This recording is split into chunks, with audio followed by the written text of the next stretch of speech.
What's up, YouTube? I'm back with an unboxing. This time I got some results from NGC on a submission that I sent out a while ago, but this one actually came back before some other coins, the Tiny Stacker submission, which I should be getting back with probably next week.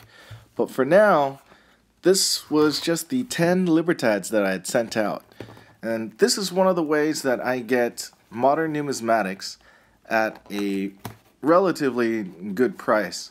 By sending in some coins myself in bulk, I can get better prices than trying to buy them on the market from dealers. So it's just one of the ways that I can get nice coins and right away. And in this case, I'm not really too big of a fan of Libertads, but I do know there's a market for them, especially when they've aged a little bit like wine.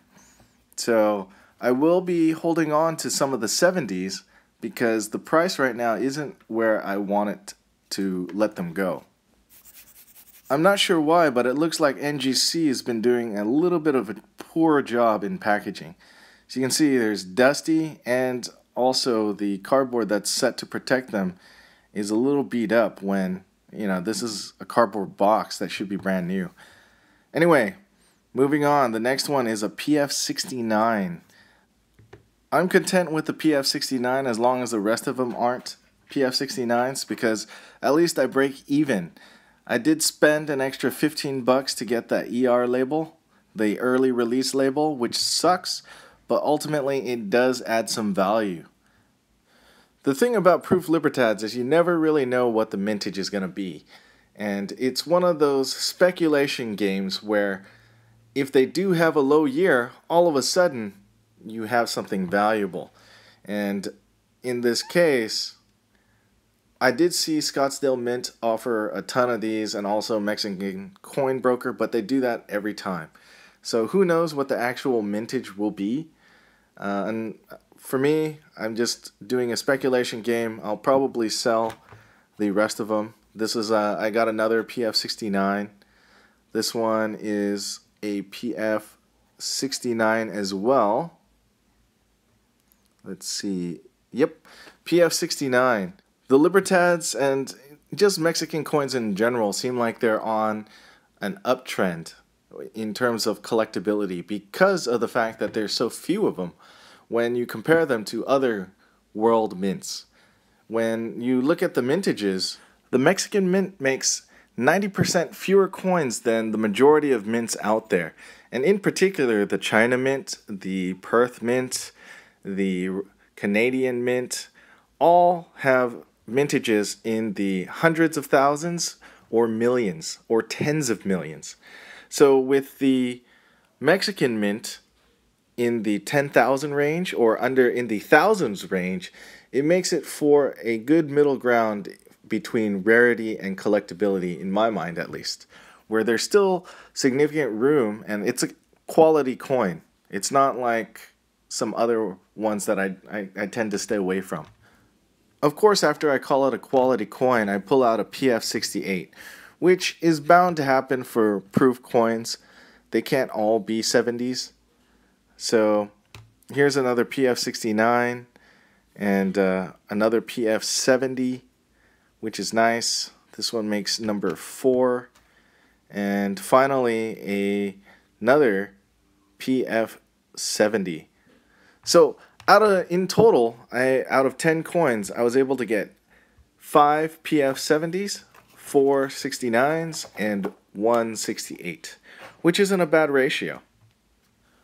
One thing that I'll mention is that I did purchase these before the whole Brexit and the price spike. I actually prepaid for these in April, so my purchase price on these were $45 each. And then once you factor in the grading fee, which is another $30-ish, I'm upwards of 75 bucks each for every one. So as long as I sell them, then pretty much I get the PF70s for half price, and I could sit on those for a while.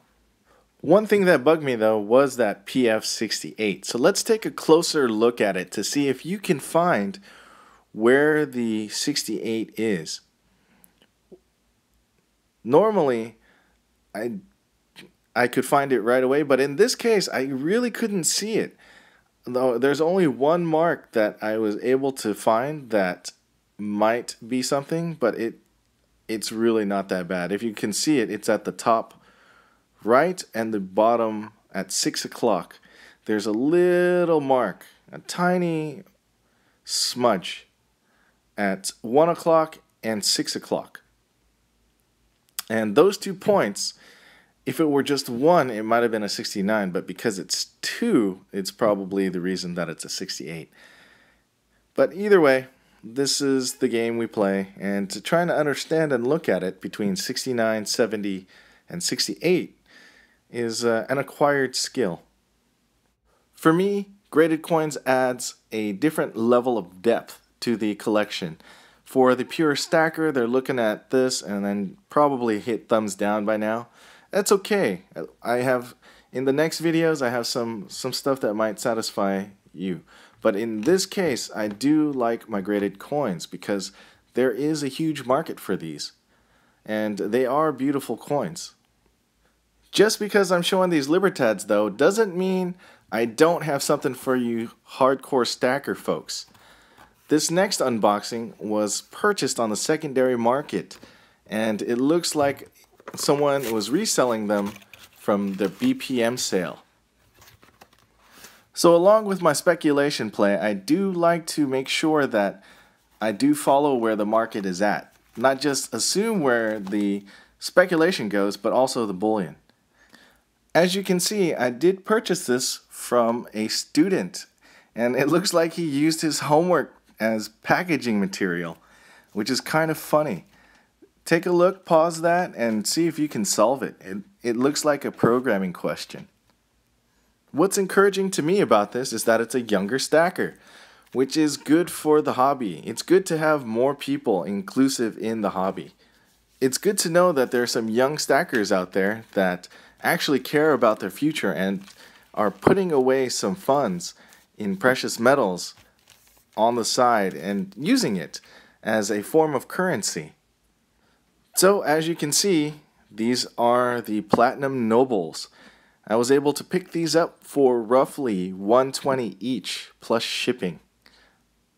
I'm not really a Platinum fan, but in this case, the price and where Platinum seems to be going, it just kind of seemed to make sense to put a little position on these 1/10 ounces because I pretty much got them for a minor premium over spot.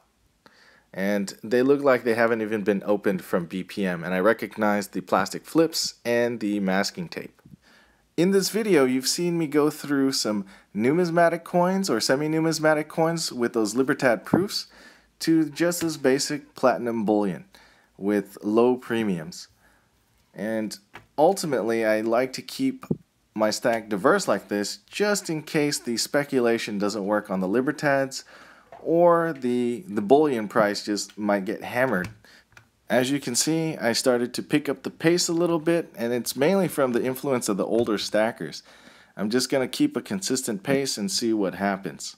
Stay tuned because I have a few things coming in, and as always, if you like, please comment, like, and subscribe, and see you on the next one.